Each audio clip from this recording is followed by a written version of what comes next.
It's time for Caribbean News, covering current events from around the world, regionally and locally, with Sean Garrity on this station. It's news the Caribbean can use. And now, the details. Colombian national charged in connection with Haitian president's assassination. A Colombian national, Mario Antonio Palacios, 43, has been arrested based on a criminal complaint filed in the Southern District of Florida on a plot to assassinate Haitian President Jovenel Moïse.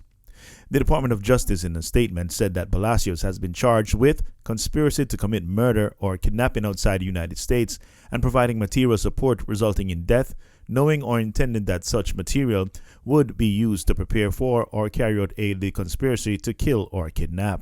As alleged in the complaint, which was unsealed, these charges relate to the July 7, 2021 assassination of the former president of Haiti, Jovenel Moïse, in Port-au-Prince, the statement said.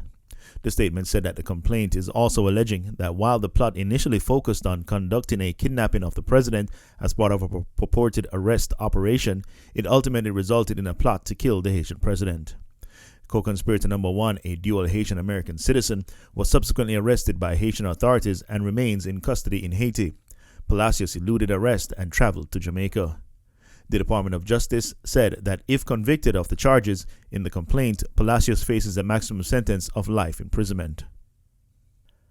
In Antigua, hotel workers owed millions. Union wants government to step in. The workers' union, the ABWU, says it has written to Prime Minister Gaston Brown seeking government intervention in ensuring that former workers at the Jolly Beach Resort are paid the outstanding pay and severance benefits estimated at more than $7 million. The resort, which closed its doors in March of 2020, is currently in receivership and is set to owe the government and statutory bodies EC $80 million. The 464-room facility was used by the government last year as a quarantine facility as Antigua and Barbuda put measures in place to curb the spread of the COVID-19 pandemic. ABWU Deputy General Secretary Chester Hughes said while the courts have ordered that the workers be paid, nothing has materialized and that the workers are still awaiting their compensation.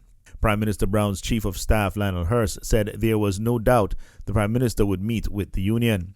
He said that the resort was currently valued at significantly less than its total debt and that the amount owed to the government is outstanding medical benefits and Social Security contributions is also 3 times more than the EC $30 million the property might be sold for. In entertainment, Charly Black Konshens showed dancehall unity in Kenya. Dancehall stars Charly Black and Konshens have been riding high since the release of their albums last year. Rio Bueno comes out as a debut from the Trelawney native, and Red Rain stands as the 5th studio release from Konshens. Both albums shared the release date, November 12. Since then, both artists have toured in support of their productions. Charly Black enjoyed several stops in the United States and closed the year with major appearances leading up to what reports in Nairobi News are calling rousing cheers from his fans with an electric performance at a New Year's Eve concert.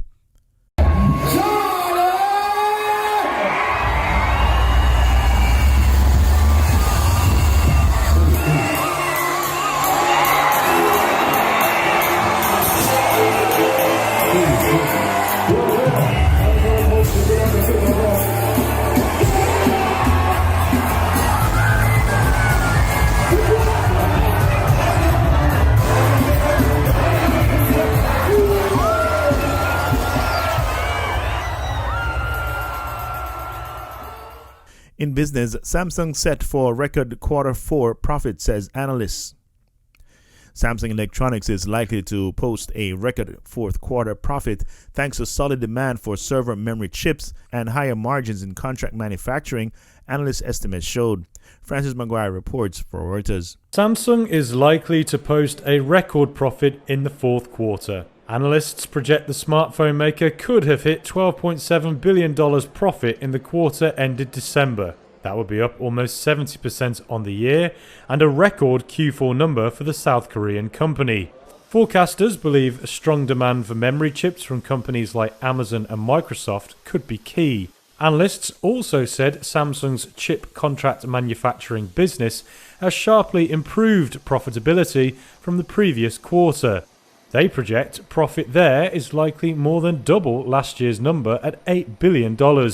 The company's mobile business also saw shipments likely rise from the previous quarter as components became more available. The tech giant is due to announce its preliminary results on Friday. Samsung shares have climbed around 12% over the last 2 months in anticipation of higher memory chip prices this year. In sports, former Reggae Boyz coach John Barnes open to returning to the post. Former Liverpool and England international John Barnes says he would welcome the opportunity to again coach the Reggae Boyz. He coached the national senior team from 2008 to 2009. Barnes, who also represented Watford during his playing days, was undefeated during his short stint as head coach. He coached the side in 9 matches, winning 6 and drawing 3. Barnes admitted if he's offered the top job from the Jamaica Football Federation, he would take special care in negotiating his contract. Barnes won the Caribbean Cup with the boys and secured qualification for the Gold Cup. However, his contract was not renewed. He says he regrets not getting the opportunity to coach his side at a major tournament. In your Palm Beach weather, mostly sunny with a high near 78. Calm winds becoming west around 6 miles per hour in the morning. Then at night, partly cloudy with a low of around 62 degrees with calm winds. And in Fort Lauderdale, mostly sunny at a high near 81. Calm winds becoming west 5 to 7 miles per hour in the morning. Then at night, partly cloudy with a low around 64. Southwest winds around 5 miles per hour becoming calm after midnight. And that was the news, entertainment, and sports with Sean Garrity. Be sure to stay tuned to this station for more news from around the world, locally, and the Caribbean.